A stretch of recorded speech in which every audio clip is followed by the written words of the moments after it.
Professor Rafiq Ahmed को vice chancellor Punjab university और professor Mian M Nazir professor of economics Peshawar university Peshawar, ये उसके मेंबर थे। उनसे कहा गया था कि वो एक एजेंडा तैयार करें जिसके ताबिया हुकूमत ये इस्लामिक इकोनॉमिक रिफॉर्म अपने यहाँ इंट्रोड्यूस करे। तो गोया वो एक आइटम दे एजेंडे की शक्ल में इस चीज के ऊपर तुम ये करो, अमलन इसको लाओ, डिटेल इसकी वर्कआउट करो, तो फिर इकोनॉमिक आपके यहाँ की इस्लामाइजेशन के मुताबिक मुसलमान हो सकेगी। इस्लामाइजेशन का तर्जुमा बड़ी मुश्किल है, यही नहीं जा सकता, ये गलत चीज ही गलत है। यानी ये कहना कि कुफर को मुसलमान किया जाए, ये है ही गलत। कुफर को तो इस्लाम से बदला जा सकता है, उसे मुसलमान नहीं किया जा सकता। इस्लाम अब क्योंकि कोई लफ्ज है नहीं इनके लिए, हम क्या करें बेचारे। इस मौजूदा को वो समझते इस्लामाइजेशन, जैसे नेशनलाइजेशन इन्होंने किया हुआ है, तो इस्लामाइजेशन उनका नाम। मकसद उनका ये था इस्लामिक इकोनॉमिक रिफॉर्म को ठीक है उसका भी दर्ज की। इस कमेटी में एक ही महीने के अंदर आपकी रिपोर्ट लिख करें। अप्रैल में ये मुतय्यन हुई थी, मई में उन्होंने रिपोर्ट अपनी सबमिट कर दी और इस रिपोर्ट को जवाब दिया गया। पता ही नहीं चला किसी को, अपने अंतर में तो वहाँ होगा जहाँ ये किया गया। बाहर भी बात आई है। ये गुज़श्ता नवंबर में वो मुस्लिम जो है इस्लामाबाद का अखबार, उसमें इसके मुतल्लिक कुछ भी लफ्ज़ात कहना शुरू हुआ, तो बार पता चला कि इस किस्म की कोई रिपोर्ट आई जाता है। फिर उसके ऊपर उन्होंने कुछ पत्र भी किया। जब ये चीज आई तो मुझे मालूम था, लेकिन ये चीज ऐसी थी कि वो तो हम कहते थे, वो कहते थे तुम्हें कैसे पता है ये रिपोर्ट है। जब ये चीज वहाँ आ गई ना तो अब ये पब्लिक हो गई, तो ठीक है, वो रिपोर्ट हासिल की मैंने।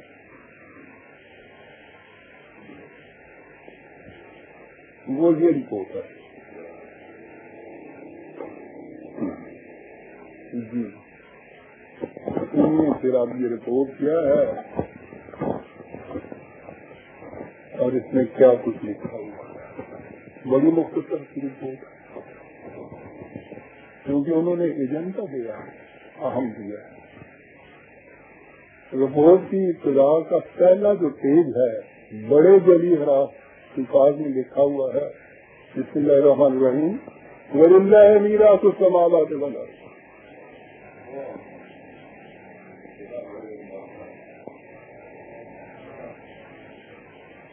किसी चीज से हक़ मिल्कियत किसी का साबित ही नहीं है, ये उन्होंने दिया करना।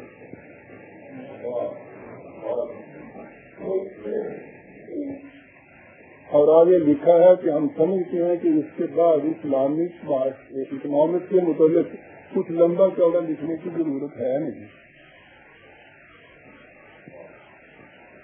सुनते जाइए अजीज़ान मान, मैंने इसका अनुमान लिखा हुआ है कि सुनिए कुरान कहाँ से बोल रहा है।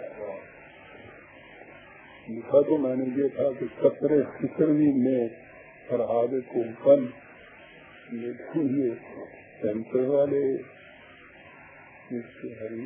हो सकेंगे, उनसे तो पास कराना है।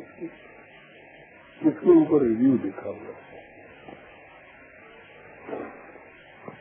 इसका जो मैंने मुतालिया किया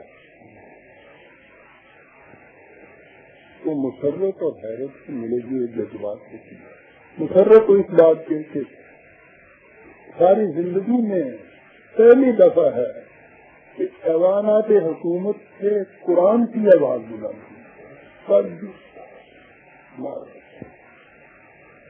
और सूरत ये चीज के इस कदर खुले निखरे हुए अल्फाज के अंदर ये चीज आई। आप हैरान होंगे अब जब आगे आप देखेंगे जो चीजें यहाँ आई हैं। کہ وہ نظام ربوبیت کے پیکج اس کے اندر کیے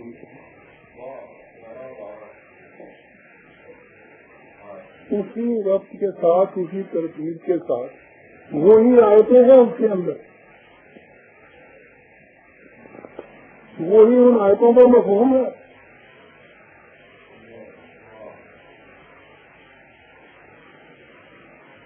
پہلی چیز انہوں نے یہ کہی ہے کہ یہ جو ہم نے آیت لکھ دی یہ تو عروۃ الوثقی ہے اسلام کے معاشی نظام کا، کہ ملکیت کا تصور اس میں ہے۔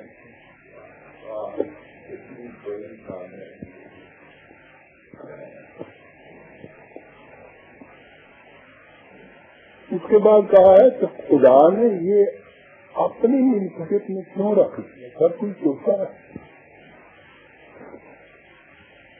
یہ چیز کہنے کی ضرورت ہے۔ کہا اس لیے کہ اس نے اعلان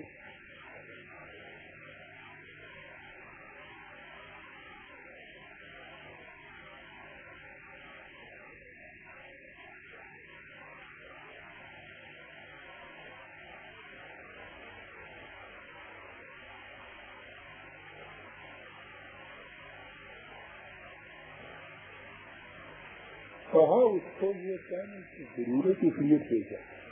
اندازہ لگائیے کہ اس رب سے یہ چیز آ رہی ہے، کون دے رہے ہیں؟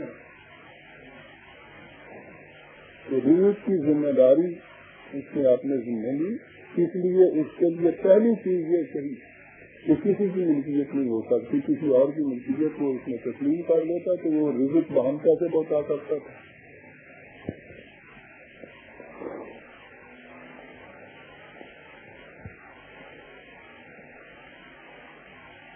اس کے بعد لکھا یہ ہے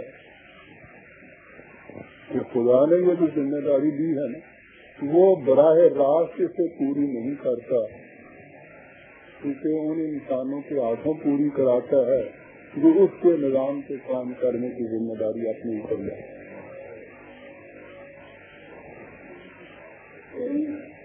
یہ اگلا اس کے ہاں کا جو ایجنڈے میں ہے وہ یہ ہے اس کے اندر، اور اس کے بعد لکھا یہ ہے کہ جب یہ تسلیم کر دیا جائے تو پھر اسلامی نظام معیشت کی امتیازی خصوصیت پرائیویٹ پراپرٹی ذاتی املاک کے متعلق اس کے نقطۂ نگاہ میں مضمر ہے۔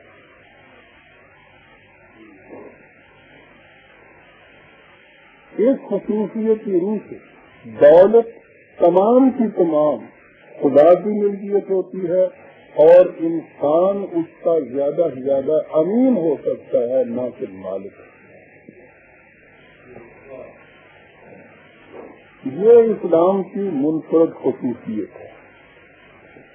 ایک طرف یہ نظام سرمایہ داری سے یکسر متمیز ہے جس میں ذاتی ملکیت کو مقدس قرار دیا جاتا ہے، ایک ہے نا اسے قرار دیا جاتا ہے، اور اس کا بہرحال تحفظ ضروری قرار دیا جاتا ہے۔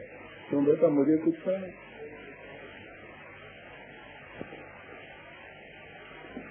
اور دوسری طرف